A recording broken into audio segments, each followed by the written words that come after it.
you very much. Thank you to the trio for excellent testimony. I'd like to ask about the Dalai Lama upcoming visit, as you related the meeting that had taken place.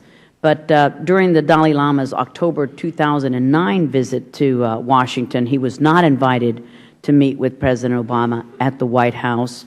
The President then had a state visit to China just a month later. And prior to that, the Dalai Lama had met with every president during every visit to Washington since '91. The Dalai Lama, as you pointed out, did meet with President Obama in February 2010, but was escorted out a back door blocked by snowdrifts and garbage bags. We've all seen that disrespectful image. His Holiness the Dalai Lama is coming back to Washington this July, next month. Do you see any reason why the White House would not invite the Dalai Lama to meet with the President next month?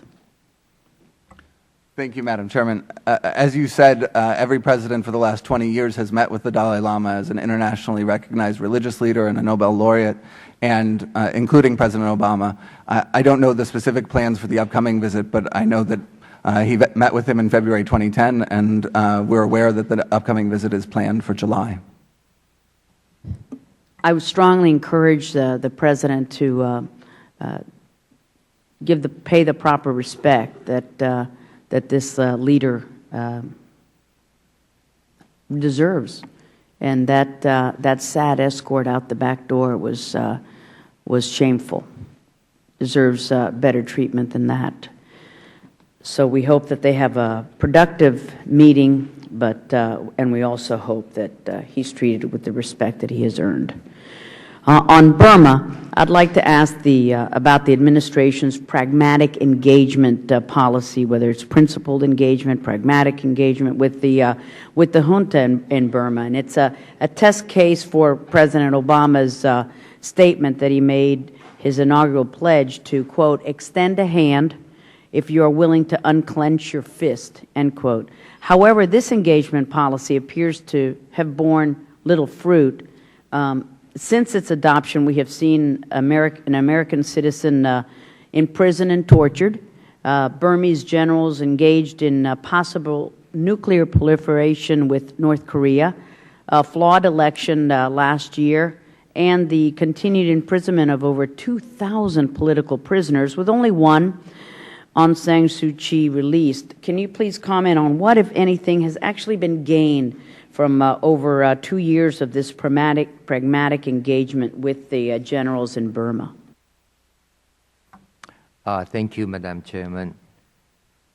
I would agree with you that the engagement side of our dual-track policy has yielded very, very limited, if any, gains so far. I wouldn't like to point any items as having made progress.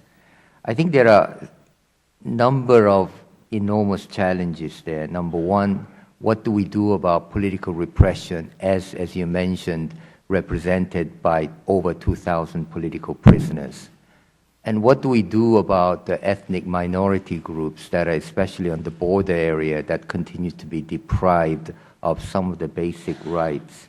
And then number three, the economic backwardness and lack of basic health care, basic education, and so on. While we do very much admit that engagement has made very little traction, I think our overall assessment is we got to continue the dual track side, both engagement as well as pressure track. On engagement, we would say that one of the more bright aspects is our effort to engage ASEANs, especially neighbors such as Vietnam, Indonesia, Thailand, and other countries. And I think they're coming around to having a discussion with us. If anyone has leverage over Burma and the government, we believe that it's the neighbors in ASEAN. And so working with that side, the regional side, both multilateral side, we believe very important, and we're having some traction there. Thank you. Thank you, sir.